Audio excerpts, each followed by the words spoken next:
আল্লাহ রাব্বুল আলামিন বলতেছেন, লা ইন শাকারতুম লা আযীদান্নাকুম ওয়া লা ইন কাফারতুম ইন্না আযাবী লাশাদীদ।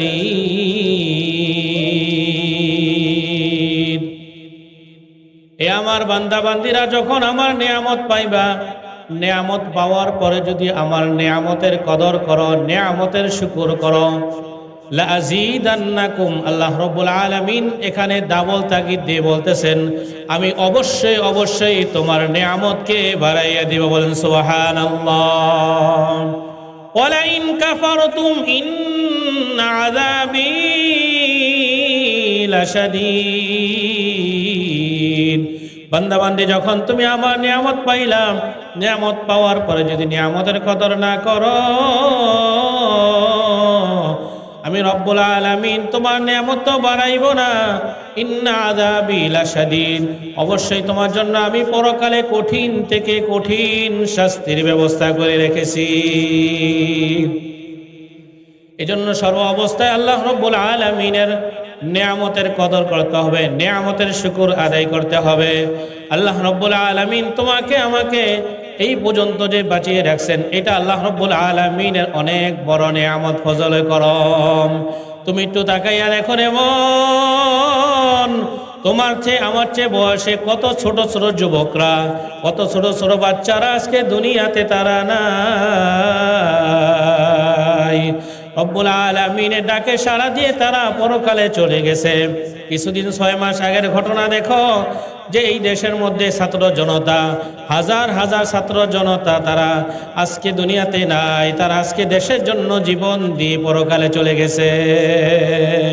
কত মানুষ হসপিটালে ভর্তি আছে মুসলমান, একটু হসপিটালের বারান্দায় গিয়ে মাঝে মাঝে সুন্নত হিসাবে একটু গিয়া দেখিও যে কত বান্দা বান্দিরা মৃত্যুর সাথে মৃত্যুর সাথে তারা পাঞ্জা লড়তেছে। কত মানুষের হাত নাই, কত মানুষের পা নাই, কত মানুষের এই সমস্যা সেই সমস্যা।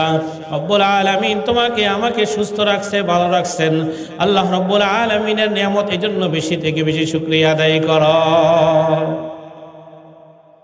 শুকরিয়ার নিয়ামত তখন হবে যখন আপনি অসুস্থ হবেন, তখন বুঝতে পারবেন আসলে সুস্থতা কত বড় নিয়ামত। হ্যাঁ, তো এই জন্য সর্ব অবস্থায় আল্লাহ রাব্বুল আলামিনের শুকরিয়া আদায় করতে হবে। ভাই কেমন আছেন? কি বলবেন? আলহামদুলিল্লাহ। সবাই বলেন, কি বলবেন? আলহামদুলিল্লাহ। আমার রব আমাকে যেভাবে রাখছে ওইটার উপর আমাকে আলহামদুলিল্লাহ বলতে হবে। কিন্তু অনেক মুসলমান আছে রে মুসলমান, তারা বলে আর গরিবে কেমন আছে, আসি গরিবের মতন, আসি এই সমস্যা সেই সমস্যা নিয়ে। বলে কি বলে না? বলেন, তুমি বিপদে থাকো, সুখে থাকো, যেই অবস্থায় থাকো না কেন, তুমি সর্ব অবস্থায় কি বলবা? বলেন আলহামদুলিল্লাহ। সুস্থতার মালিক কে? বলেন কে? কে? আল্লাহ। অসুস্থতার মালিক কে? বলেন আল্লাহ। হায়াতের মালিক কে? বলেন আল্লাহ। সুখকে দান করেন আল্লাহ, পেরেশানিকে দান করেন বলেন আল্লাহ। জায়গা জমিন সম্পদকে দান করেন বলেন আল্লাহ। বাদশাহীকে দান করেন বলেন আল্লাহ। ফকিরকে বানায় বলেন আল্লাহ।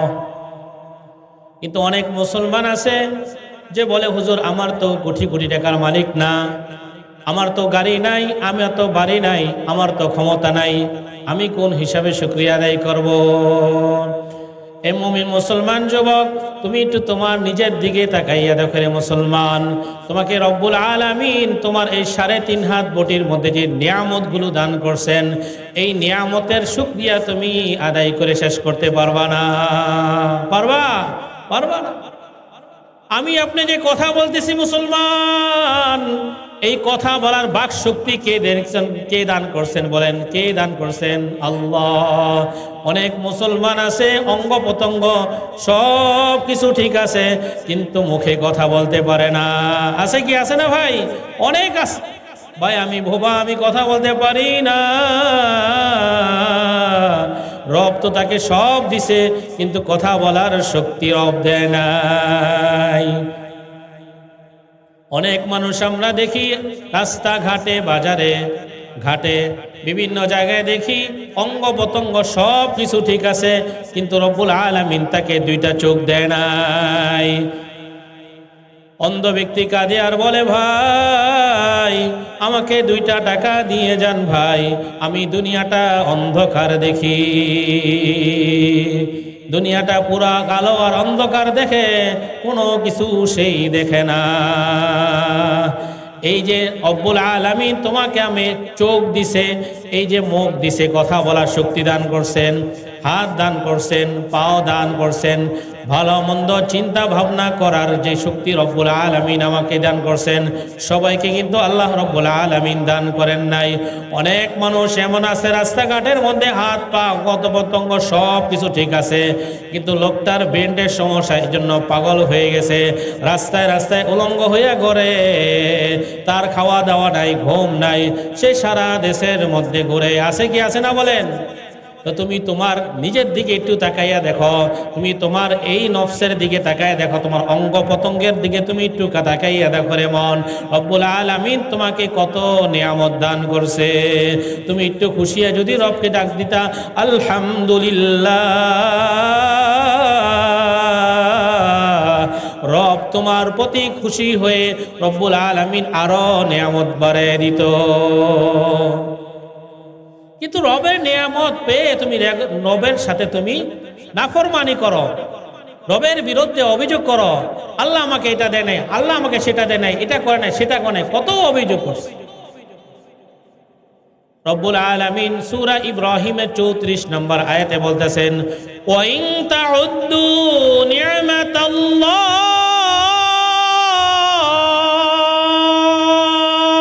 লা তুহসুহা ইন্নাল ইনসানা লাযালুমুন কাফফার। এই বান্দা বান্দি তুমি একটু তাকাইয়া দেখো, তুমি যদি আমার নিয়ামত যদি একটা একটা করে তুমি গণনা করতে থাকো, লা তুহসুহা, কখনো তুমি শেষ করতে পারবা না। পারবা কখনো তুমি শেষ করতে পারবা না। আমার দেওয়ার মাওলার আসমান, আমার দেওয়ার মাওলার জমিন, আমার দেওয়ার মাওলার গাছ থেকে ফল খাইতেছি, নদী থেকে সমুদ্র থেকে মাছ খাইতেছি, রব্বুল আলামিনের দেওয়া গরু থেকে দুধ পান করতেছি, রব্বুল আলামিন মুরগি হাঁস ডিম দিয়েছে, এরকম ভাবে অন্য মাখলুক আল্লাহ রব্বুল আলামিন সব কিছু আমাদের জন্য দিয়েছে। এগুলো সব রব্বুল আলামিন আমাদের জন্য নিয়ামত দান করছে।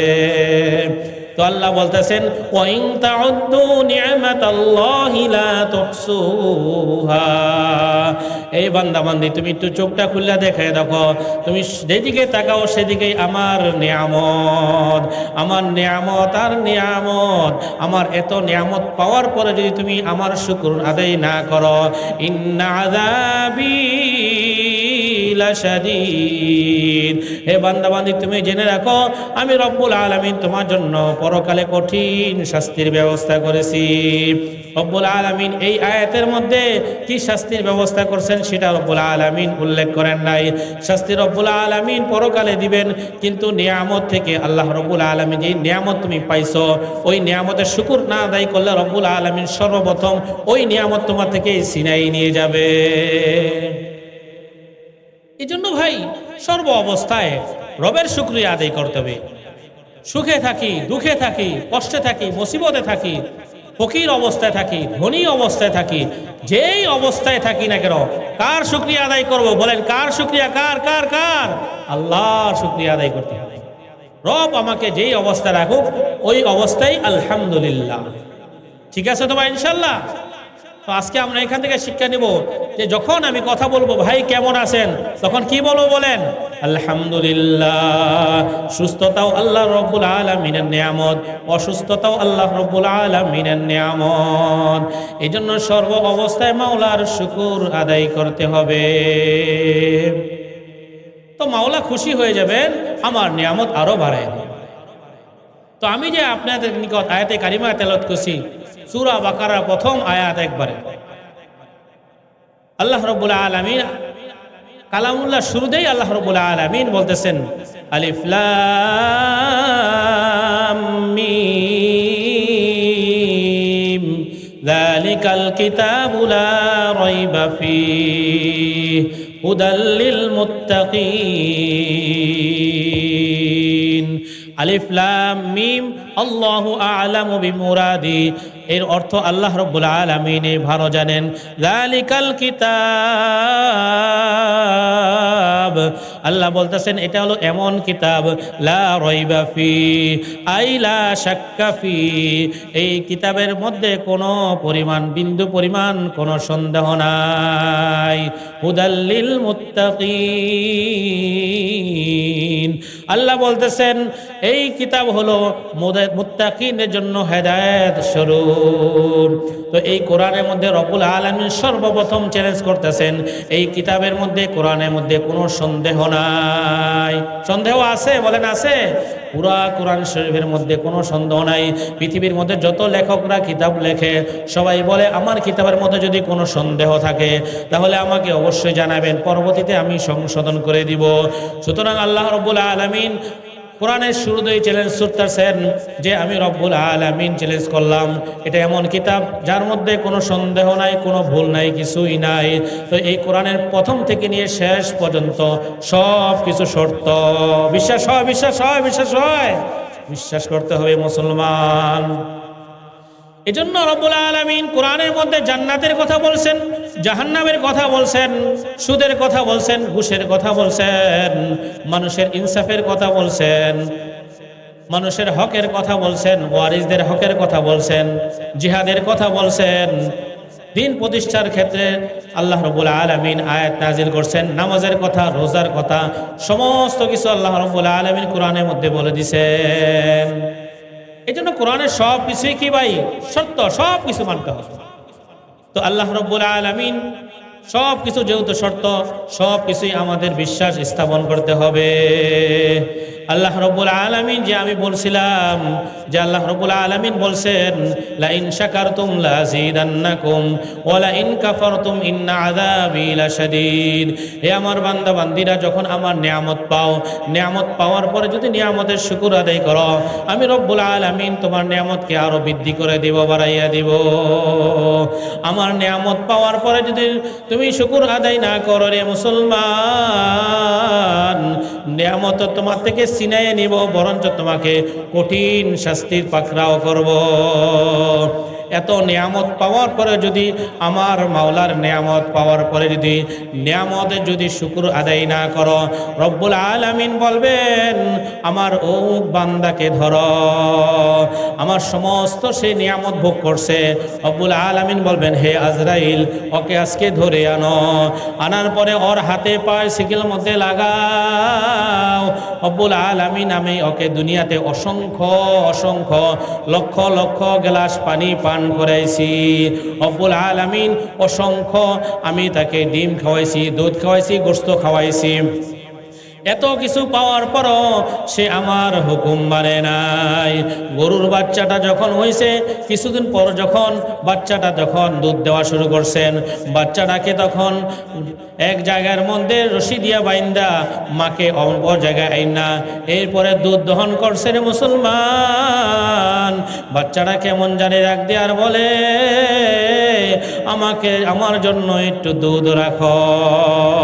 কিন্তু তুমি আশরাফুল মাখলুকাত, মানব জীবের সবচেয়ে শ্রেষ্ঠ মাখলুকাত, ওই বাচ্চাকে বান্দা রাখার পরেও তোমার জন্য আব্দুল করিম, আব্দুর রহমান, আব্দুর রহিম দুধ দহন করে তোমাকে আমি খাওয়াইছি। সেই দুধ দিয়ে তুমি খাওয়ার পরে তুমি শক্তিশালী হইছ। এরপরে তোমার জন্য আমি আমার মুরগির ডিমের ব্যবস্থা করছি, হাঁসের ডিমের ব্যবস্থা করছি, গরুর গোশতের ব্যবস্থা করছি, মুরগির গোশতের ব্যবস্থা করছি। এগুলো সব আমার নিয়ামত। আমার নিয়ামত পাওয়ার পরেও আমার নিয়ামত তুমি গ্রহণ করছো, গ্রহণ করার পরেও তুমি আমার হুকুম মানো নাই। ফজরে আমি তোমাকে ডাক দিছি, তখন বলছি আস-সালাতু খায়রুম মিনান নাওম, ঘুমের থেকে নামাজ ভালো। কিন্তু তুমি তোমার ঘুমকে ভালো মনে করছো, তুমি আসো নাই। জহুরে তোমাকে ডাকছি রে মন, জহুরে তোমাকে পাই নাই। আসরে ডাকছি, আসরেও পাই নাই। মাগরিবে ডাকছি, মাগরিবেও পাই নাই। এশারে ডাকছি, এশারও তুমি আসো নাই। আল্লাহ রাব্বুল আলামিনের নাফরমানি করছো রে মুসলমান। আমি তোকে খাওয়ায় শক্তিশালী করছি, আর তুই এই শক্তি দিয়ে তুই আমার বিরুদ্ধে আচরণ করছ, কোরআনের বিরুদ্ধে আচরণ করছ, মাদ্রাসার বিরুদ্ধে আচরণ করছ, হক্কানি ওলামায়ে কেরামের বিরুদ্ধে আচরণ করছ, ওলামায়ে কেরামের সাথে বেয়াদবি করছ, আমার নবীদের সামনে তোরা বেয়াদবি করছ। ও ফেরেশতারা, ওকে ধরো ধরো ধরো। আল্লাহ রাব্বুল আলামিন বলছেন, ইন্না জাহান্নামা কানাত মিরসাদা লিত্তাগিনা মাআবা। আজকে ওর আবাসের স্থল হলো জাহান্নাম। লাবিসিনা ফিহা আহকাবা, আজকে ওখানে তারা চিরকাল চিরস্থায়ীভাবে এখানে থাকবে। লা ইয়াযুকুনা ফিহা বারদাও ওয়ালা শারাবা, আজকে ওর জন্য কোনো ঠান্ডা পানির ব্যবস্থা নাই। আজকে ওর জন্য আমি রাখছি ইল্লা হামিমা ওয়া গাসসাকা, গরম পানি আর পুজের ব্যবস্থা করেছি।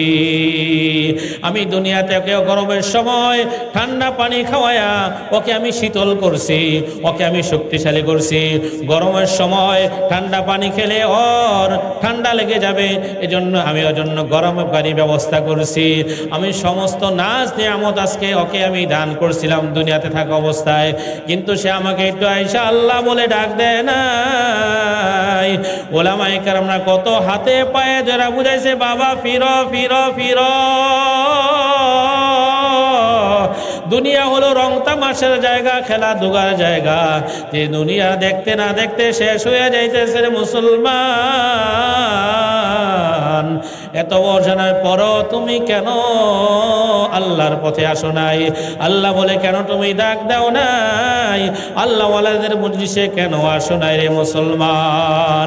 যখন তোমার চিরতরে চোখ বন্ধ হয়ে যাবে রে মুসলমান, কোথায় তোমার ঘর বাড়ি, কোথায় তোমার ব্যবসা বাণিজ্য, কোথায় তোমার চাকরি, কোথায় তোমার ব্যবসা বাণিজ্য?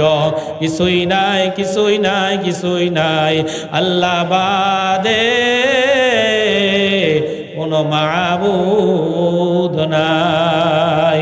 আজকে তুমি একটু চোখটা বন্ধ করে দেখো রে মুসলমান, যাদের জন্য তুমি এত সুন্দর ঘর বাড়ি সাজাইতেছ, যাদের জন্য তুমি এত সুন্দর জায়গা জমি রেখে যেত রে মুসলমান, চোখ বন্ধ হয়ে গেলে কেউ তোমার আপন হবে না।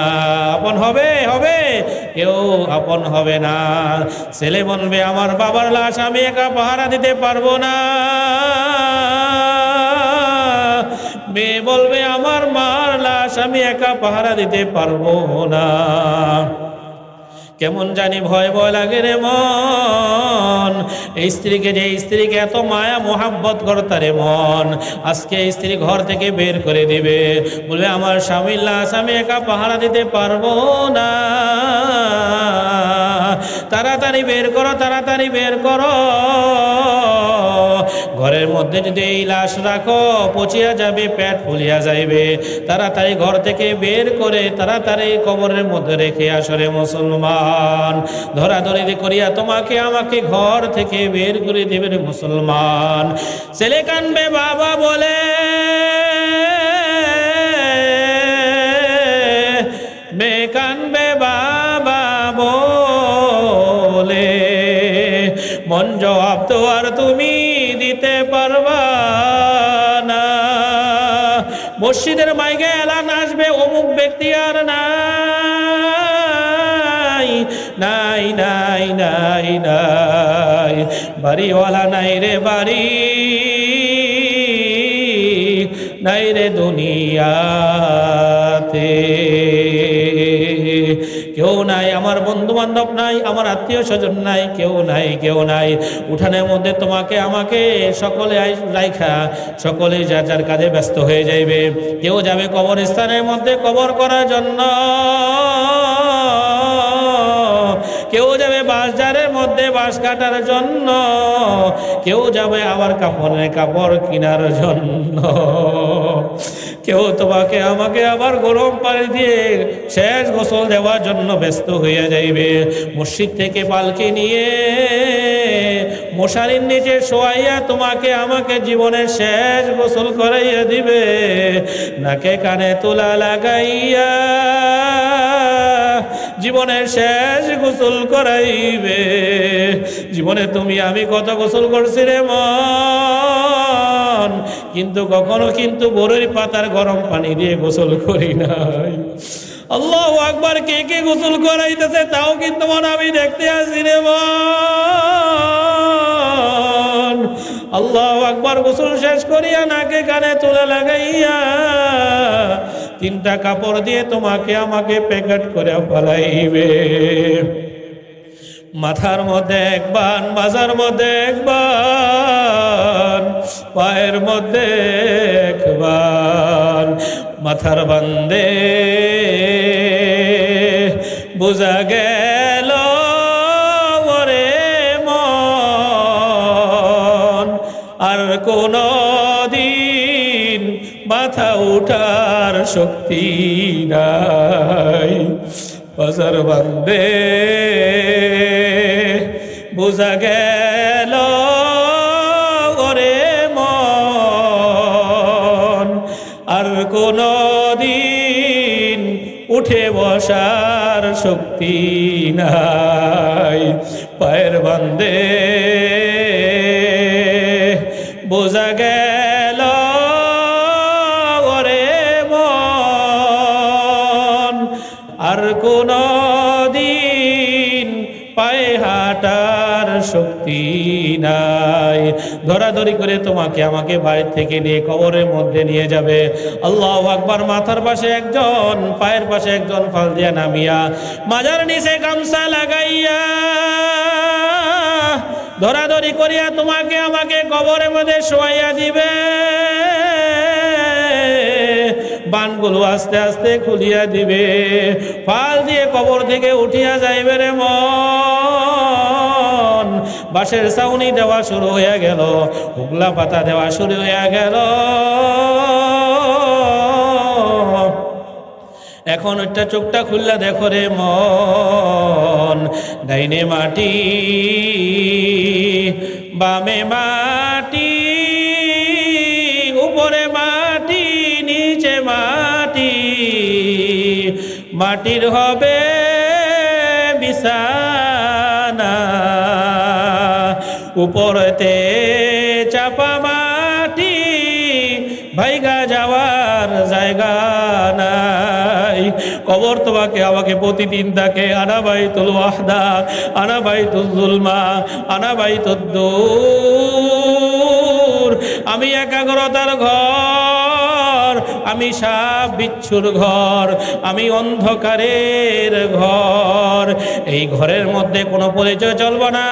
কে এমপি, কে মন্ত্রী, কে পীর, কে আলী, কে আলেম, কে ছাত্র, কে কৃষক, কে রিক্সাওয়ালা, কোনো পরিচয় চলবে না। একমাত্র পরিচয় চলবে যে ব্যক্তি ঈমান এবং আমল নিয়েই কবরের মধ্যে শুইতে পারো। কবর তার সাথে ভালো ব্যবহার করবে রে মন। আর যদি ঈমান আমল হারাই হয়ে যদি কবরে যাও, তাহলে এই কবরটা তোমার আমার জন্য একটা জাহান্নামের গর্ত হইয়া যাইবে। একটু চিন্তা করে দেখো রে মন, দুনিয়ার মধ্যে যদি আগুন লাগে রে মন, কোনো ব্যক্তিকে যদি বলা হয় তোমাকে আমি 1 লক্ষ টাকা দিব, আগুনের মধ্যে একটু হাতটা রাখো, কোনো ব্যক্তি রাখবে না। আর জাহান্নামের আগুন আরো তেজি, আরো শক্তিশালী, আরো 70 গুণ বেশি হবে রে মন। মুসলিম শরীফের মধ্যে আল্লাহ রাসূল সাল্লাল্লাহু আলাইহি ওয়াসাল্লাম বলতেছেন, জাহান্নামের আগুন এত শক্তিশালী আগুন হবে 1000 বছর জাল দিতে দিতে দিতে দিতে সেই আগুনটা একটা লাল বর্ণ হয়ে যাইবে। আবার 1000 বছর পর্যন্ত এরকম ভাবে জাল দিতে দিতে সেই আগুনটা সাদা হইয়া যাইবে। আবার 1000 বছর পর্যন্ত ওই আগুন তাপ দিতে দিতে দিতে দিতে কালো বর্ণ হইয়া যাইবে। এই আগুনের কথা আল্লাহ রাব্বুল আলামিন শক্ত কালামের মধ্যে শুনাইতেছে, নারুল্লাহিল মুকাদা আল্লাতী তাত্তালিউ আলাল আফইদা। জাহান্নামের আগুন এত শক্তিশালী হবে রে বাপ, যে আগুন লাগার সাথে সাথে কলিজা পর্যন্ত পৌঁছাইয়া যাইবে। এ বান্দা বান্দারা সহ্য করতে পারবি? যুবকরা পারবি? পারবি? পারবি? কখনো কোনো মানুষের পক্ষে সম্ভব না। কবে তওবা করবা? কবে ফিরে আসবারে মন? একটু কি ভয় লাগে না? আল্লাহর ভয় দিলের মধ্যে আসে না? যুবক, আর কত দুনিয়ার পিছে ঘুরবা? আর কত ঘুরবা? তুমি কি একটু তাকায় দেখো না, প্রতিদিন পত্রিকার মধ্যে আসতেছে কত যুবক মোটরসাইকেলে অ্যাক্সিডেন্ট হয়ে মারা যাইতেছে, কত যুবক ট্রেনের নিচে পড়ে মারা যাইতেছে, কত যুবক পানির মধ্যে পড়ে মারা যাইতেছে। কেন তোমার ভয় আসে না? কবে তুমি তওবা করবা?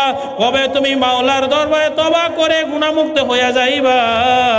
সাহাবা আজমাইনদের ইতিহাস খুলে দেখো রে মুসলমান। ওমর রাদিয়াল্লাহু তাআলা আনহুর ইতিহাস দেখো, আবু বকর রাদিয়াল্লাহু তাআলা আনহুর ইতিহাস দেখো। আল্লাহু আকবার, আল্লাহু আকবার।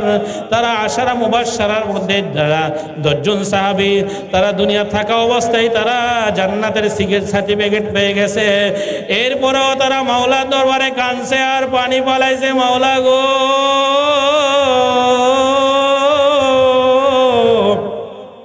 আমাদেরকে তুমি মাফ করিয়া দাও। সাহাবীদের মতো আমাদের ঈমান না, সাহাবীদের মতো নামাজ না। আমরা নামাজ পড়ি, লোক দেখানো নামাজ পড়ি, কোরআন তেলাওয়াত করি, লোক দেখানো তেলাওয়াত করি, আল্লাহু আকবার মাহফিল করি, লোক দেখানো মাহফিল করি, অন্যান্য আমল করি, লোক দেখানো আমল করি মন। কিন্তু তারা দুনিয়াতে সার্টিফিকেট পেয়েও বেশি বেশি কাঁদছে।